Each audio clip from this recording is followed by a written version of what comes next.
Hello, welcome to Jason the Old Millennial. My name is Jason, speaking to you here in my basement in the great state of Kansas. Today's video, I am continuing my ranking every single Beatles song. This time I'm ready for number 44 to number 41 on my list, so stay tuned to see that here on Jason the Old Millennial.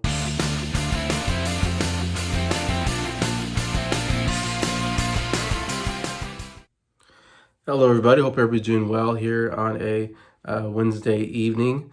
Doing pretty good, feeling a little bit better from being sick last week. Still coughing a bit here and there, but definitely getting a lot better. Yeah, and weather has been pretty good, so yeah, so far it's been a pretty good week.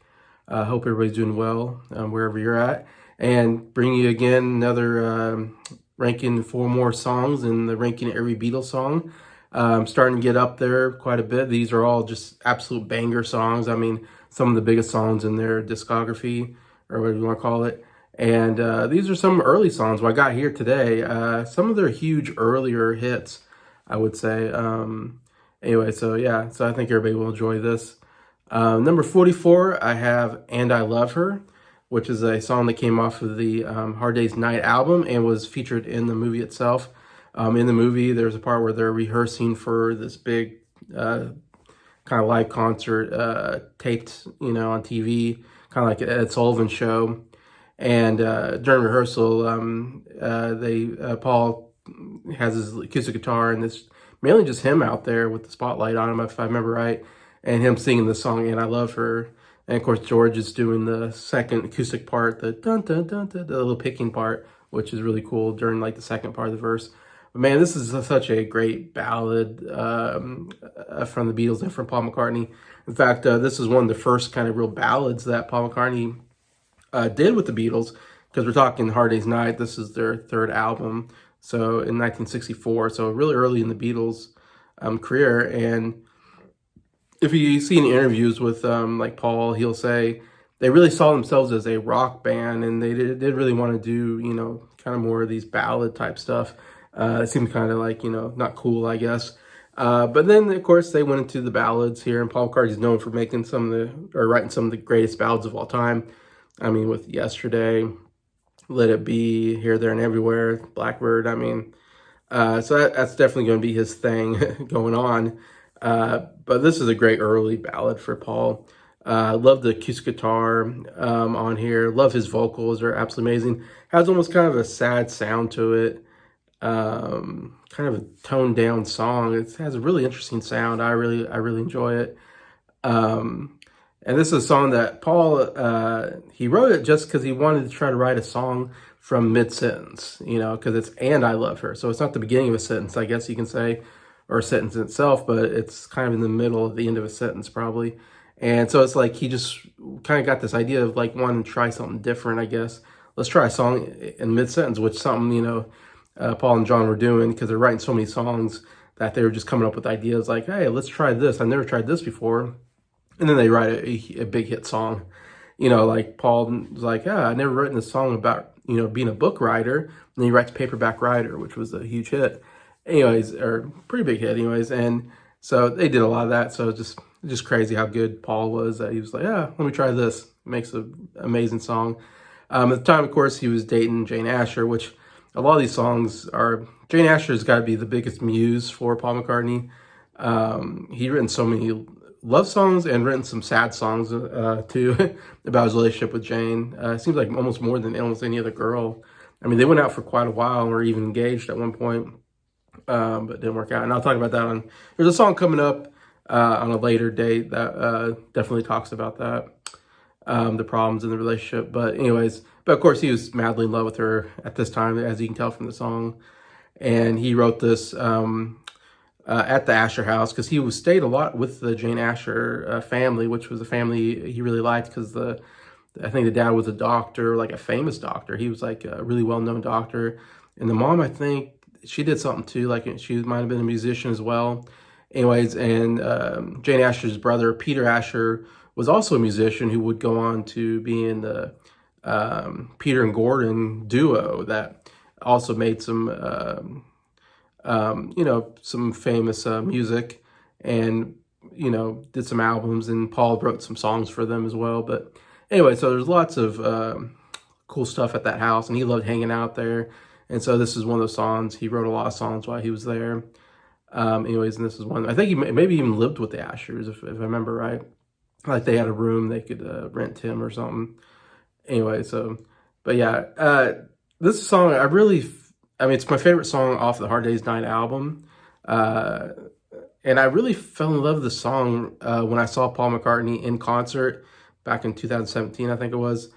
And he had this part where they kind of did this, almost kind of like this acoustic set where they kind of went down from the big stage and they went down and there was like a smaller stage out front, and the band went to like the smaller stage and they were playing more acoustic type songs. And I Love Her was one of the songs that he sang, and man, it sounds so good in concert. Even 2017 with, Paul being like 75 years old, it's still such an amazing song, of course. And anytime you sing a Beatles song, the crowd goes crazy. And that was definitely one where the crowd was really into the song. And I was just like, man, that's such a beautiful song. Anyway, so I have it here at number 44, And I Love Her. Number 43, I have one of my favorite kind of early rock songs, and that's I Feel Fine, which was a single that came out in 1964. I believe I don't know if this came out right after Hard Day's Night or right before Hard Day's Night. It was like in that period. You had Beatles for Sale. Well, yeah, and Hard Day's Night, I think, came out in 1964. So it was before 65 when Help came out. So it might have been right before Help. They came out with this song and single, and it was the number one single in 1964. Lennon McCartney song, really a song that John wrote mostly and had a big part of course. And the big thing about the song that, everybody's gonna talk about is the feedback at the beginning, which the Beatles have said was basically like a happy accident, that that there was a guitar near an amp and or something, and it made the feedback sound, and they were like, what is that? Like, can we do that on purpose? And so they figured out how to, I think if you play the guitar, electric guitar near the electric amp, it does feedback. And so that's how they can come up. And they're considered kind of like the first song that did that used feedback. I don't know if they're exactly first. I'm sure there's somebody else that might have done it before them, but they definitely were the first ones to really make it a big major thing, like on the radio, of course, because it was a hit number one single. So it was a huge song. And so it's kind of considered like the first big rock song to have feedback, So that's always a kind of cool thing. The Beatles, like I said, not only they're the best band, but they were definitely very innovative and did a lot of things for the first time that other bands weren't doing, which is another reason why they're the greatest band of all time. Obviously, like Jimi Hendrix would use feedback like crazy in the late 60s. So not too long after that, people were using feedback quite a bit. But that's always a cool thing. But really what I love about the song is that guitar riff. It's one of my favorite guitar riffs of the Beatles.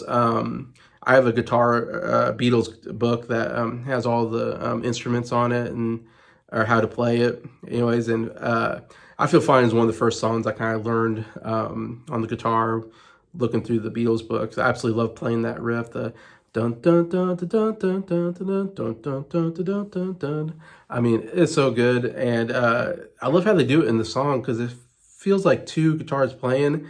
At first, it feels very soft, and then it gets louder. I don't know how they did exactly, but I love that sound of like it goes soft and then loud, and then it'll go soft again, and it plays throughout the whole song. But it's such a great guitar riff. It has a cool little guitar solo in there, a really small one as well, and just an absolute excellent rock song. Very catchy song. Nothing lyrically great, just, be in love with a girl and you feel fine because she's in love with you and you're in love with her, and it's such a good feeling. A lot of the songs they were doing at that time was kind of like that, so it's just another one of those, but backed with great guitar on it, and such a fun song. So I have it here at number 43, I Feel Fine. All right, 42. This is definitely a big one. In fact, this could be higher on a lot of people's lists, especially if you're there at the time. This might be in your top 10, and that is I Want to Hold Your Hand. One of the milestones for the Beatles, for sure. And I have 42. It's still a great song. It's one of my favorite. I mean, it's in my great song list of Beatles. definitely one I love listening to over and over again. I've listened to so many times. And it probably was one of the first Beatles songs I think I ever heard when I was like around 10 years old and I first got into the Beatles. I think this is definitely might have been, I can't remember exactly what the first song was, but I'm sure this was one of them that really got me hooked into the Beatles, as it did for anybody that was around in 1963 when this single came out. Of course, it's the Lynn McCartney song. They wrote it together. Paul does most of the singing here. Of course, it was a huge, huge hit. #1 in both the UK and US. First in UK, didn't come out to US for, I think, a little bit later.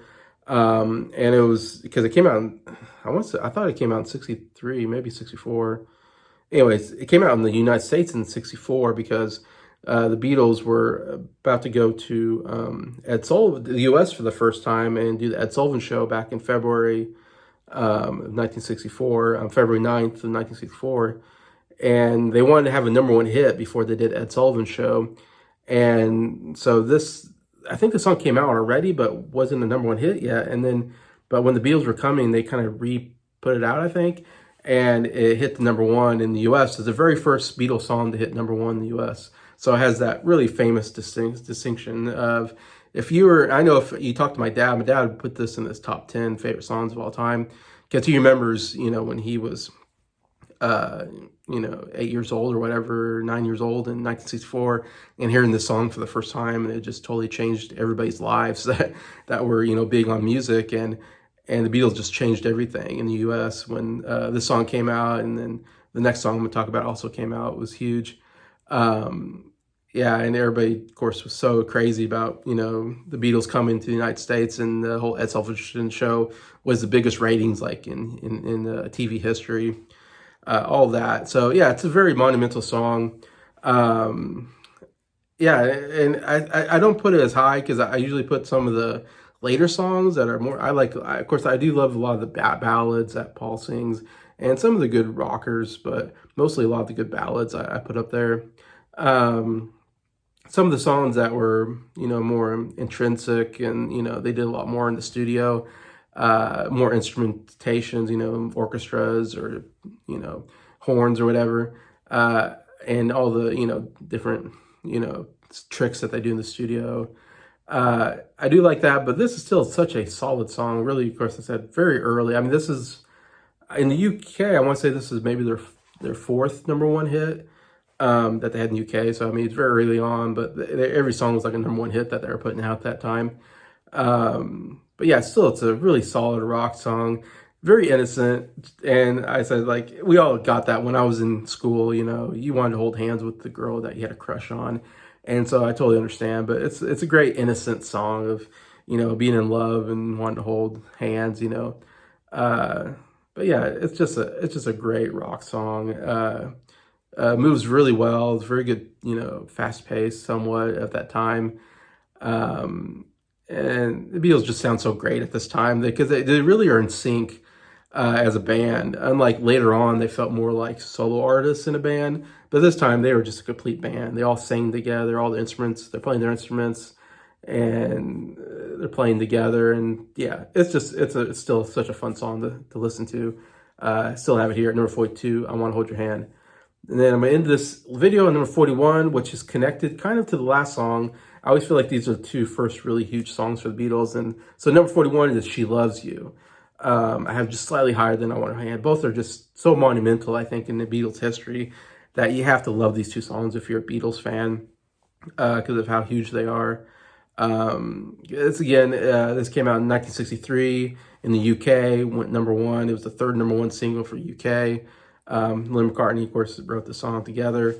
And at the time, they had, I believe this was the third #1 single.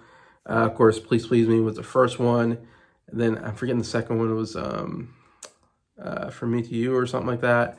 And then this came out, and this was absolutely the biggest out of the first three singles that were #1. This was definitely the biggest one that really helped create Beatlemania. Beatles were big, but I feel like after this song came out, Beatlemania really hit hard in the UK, and they got, all these screaming girls, and they got all these fans just following them and crowds, and when they were singing in concert, you couldn't hear them because they were all, screaming.